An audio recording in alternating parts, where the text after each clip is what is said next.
Good morning. This is our oral presentation. We are group number 8. Our members are Maria Lopez, Alexa Fernandez, and myself, Margarita Vizcaino. This is for class EAB 4795. Our professor is Paloma Pedraza. The problem behavior that we choose is smoking. Smoking behaviors can be defined as actions taken by a person that are associated with the burning and inhalation of a substance.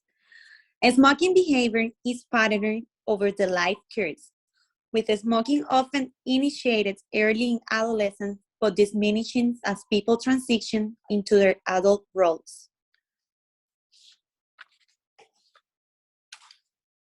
Why do we select this behavior? Well, the main reason was because this behavior,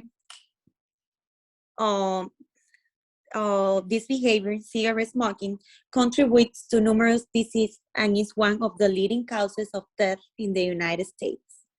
Having insufficient knowledge about the health consequence of using smokeless tobacco contribute to the initiation of that behavior. Persons who have smoked can discontinue at any stage, but quitting becomes more difficult as smokers progress through the continuum and becomes increasingly dependent of nicotine.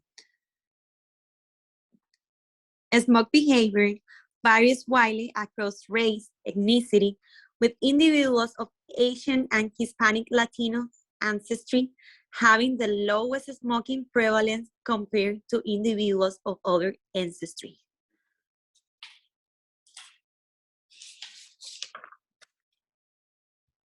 The social significance of this behavior is that more people die from smoking each year than from any other consumption activity.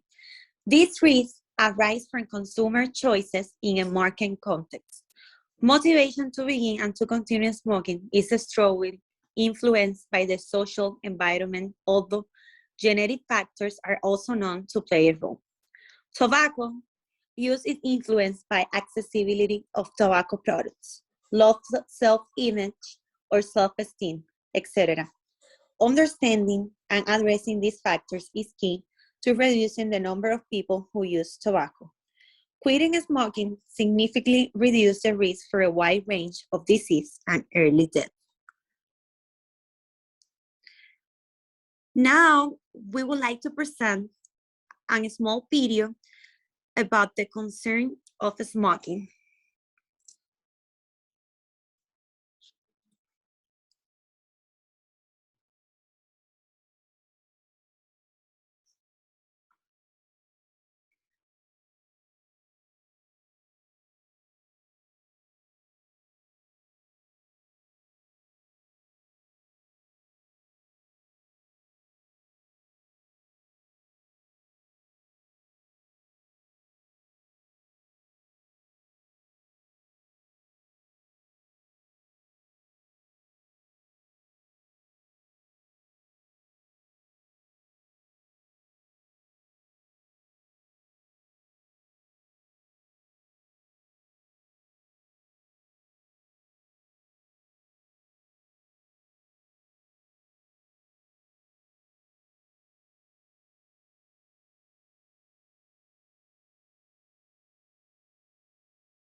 So after this video, I would like to speak about ethical considerations from our project. The first one was to inform consent for research participation. Then the need to maintain confidentiality and information disclosure, the duty to warn, report responsibilities, and how we respect participants' autonomy. We provide accurate information about the risk of e-cigarettes and combustible cigarettes, and of course, the data and integrity. Some of the steps that we take to prevent ethical situations was to protect the rights of research participants, enhance research validity, maintain scientific integrity, voluntary participation. This means that all participants are free to opt in or out of the study at any point in time. The informed consent, when participants know the purpose, benefits, risks, and funding behind the study. The potential for harm, either physical, social, psychological, and other types of harm, are kept to an absolute minimum level. And the last one, the confidentiality, we keep all the information regardless the participant hidden from everyone else. To conduct proper research, we had to conduct a literature review, and we did so on 3 different articles. The first article was a study performed by Anna State and Southern Illinois University, which seek to reduce cigarette smoking to the medically safe level of about 1/2 of a package per day by a stimulus control procedure. The researchers Hake and Azrin in 1969 found that when a brief stimulus was arranged to follow each responses were absent during that stimulus and continued to be absent when that stimulus gradually increased in duration. The study consisted of a special cigarette case that was designed so that it automatically locked in a period of time after a cigarette was removed from it. The duration for which the case was locked was gradually increased up to 65 minutes and was determined by a timer within the case. As a result, the procedure reduced smoking for each of the subjects to 1/2 or less of the original rate of 12 cigarettes smoked. These results were determined primarily by the duration for which the case was locked, as evidenced by the short latency with which a cigarette was smoked from the case. Second article, a study performed by Fox and Brown in 1979 suggests that fading can also be used as an effective treatment plan for smoking cessation. The study contained various approaches to smoking cessation. The 3 approaches used throughout the study were weekly cigarette brand change to lower nicotine levels, self-monitoring and plotting, as well as a combination of both approaches. Researchers gathered 38 participants and divided them amongst the 3 treatment plans. The goal of the study was to obtain a significant percentage of abstinence or reduce smoking to safer levels by fading the nicotine content in cigarettes smoked. Results suggest that participants who partook in fading and self-monitoring were most successful in terms of having quit smoking. 43% of individuals who were part of Group 3 had entirely quit smoking upon the 18-month check-in. The third article we discussed in our literature review was a study performed by John M. Roll in 2005. He designed a contingency management intervention to decrease cigarette smoking in adolescents. Contingency management is defined as a scientifically based behavior modification in which individuals are reinforced for evidence of positive behavioral change and has successfully aided many adult drug users to maintain abstinence. The study consisted of 22 adolescent cigarette smokers who reported a desire to quit smoking. These participants were randomly placed into 2 conditions, abstinence and attendance. The abstinence group earned vouchers worth $5 every time they provided a CO sample that met their criteria for abstinence. If they were abstinent all week, they would receive a bonus voucher of $10 for the first week, $20 for the second week, $30 for the third week, and lastly, $40 for the fourth week. The attendance group was identical to the abstinence group, except that they would earn the vouchers in return for attendance instead of abstinence. Results concluded that 50% of participants in the abstinence group remained continuously abstinent, while only 10% of participants in the attendance group did. Data suggests contingency management was able to reduce smoking in adolescents. Summary of functional behavior assessment. The problem behavior we chose was smoking, or rather vaping. This behavior can occur in any kind of setting, whether it be a home, party, work, school, etc. I mean, school if you're in college. Antecedent anxiety, drinking prior to behavior upon waking up, tools needed, ABC form, which is the antecedent behavior and consequence form, questionnaires, and indirect interviews. The client, myself, Alexia, has been smoking a vape for 5 years. Why should we target this behavior? It is a leading cause of lung cancer, can cause various illnesses, and eventually lead to death. It's just a nasty habit. This is our functional assessment screening tool. It was done on the client Alexia Fernandez. The informant was Giovanni Chiria, and the interviewer was Maria Lopez, me. In this functional assessment screening tool, we were able to find that the behavior usually occurs in the presence of others, but also while she is alone and unoccupied.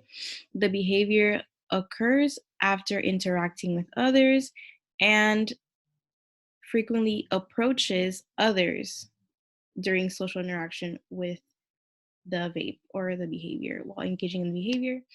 It also occurs during training activities or when asked to complete tasks, when the immediate environment is very noisy and crowded, and when the behavior, and it occurs when needing a break from an ongoing task. The likely maintaining variables that we found were social reinforcement, which was for attention, social reinforcement for escape, automatic reinforcement for sensory stimulation, and automatic reinforcement for pain attenuation. Alexia seems to have an oral fixation being maintained by habitual instinct, societal norms, and release of anxiety. This is our ABC data sheet. It was completed on the first day of the baseline.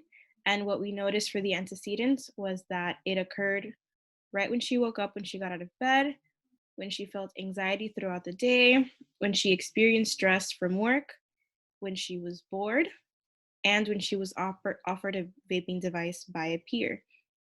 The consequences we found were automatic reinforcement and social reinforcement for attention. For our summary of treatment package, we focused on 2 different interventions. We focused on fading and on differential reinforcement of alternative behaviors. For fading, what we did was that we lowered nicotine levels progressively week by week to eventually lead to the extinction of the problem behavior. This intervention was selected because it slowly fades out the component that gives you the urges to continue on smoking. In this case, it would be the highly addictive nicotine. For the differential reinforcement of alternative behaviors, an alternative for smoking whenever the individual feels anxious or stressed would be to draw instead. Drawing would be defined as any instance in which the individual is using a pencil, pen, or colored pencil to draw on a piece of paper. It also counts if the individual decides that she wants to color or draw on her phone as well. The individual enjoys drawing, and it is about as reinforcing as smoking to them. This intervention was selected because it provides an alternative behavior that is not only socially acceptable, but also allows the individual to relieve stress without harming themselves and their health. Summary of baseline and treatment data. So we have 2 graphs here. We have smoking and for drawing. For smoking, we have our baseline, the level of nicotine at the bottom, which was 5%, then lower to 3%, and then lower to 0%. Intervention, and then our trend line. And for drawing, We have our baseline, the intervention, and our trend line for that as well. What we used to measure the behavior was frequency. Our rationale was for recording each occurrence of the behavior was the best choice because it allowed us to measure accurately how often the behavior occurred and showed us that it occurred at an extremely high frequency. Our review of the trend level was that for smoking, the trend level decreases, and for drawing, the trend level increases, as you can see right here. The review variability was for smoking low, mainly because all of our data points are pretty close to the trend line. And for drawing, it was high variability because they're kind of scattered and staggered all over the place. Efficacy of treatment components would be that upon reviewing the data, we have concluded that the treatment components were effective.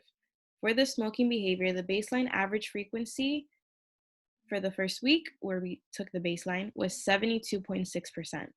The intervention average frequency for week 5, which was our last week, was 54.3%. As you can see here, it starts off pretty high at almost 80%, and then we go all the way down to 50%. And these are our references. Thank you.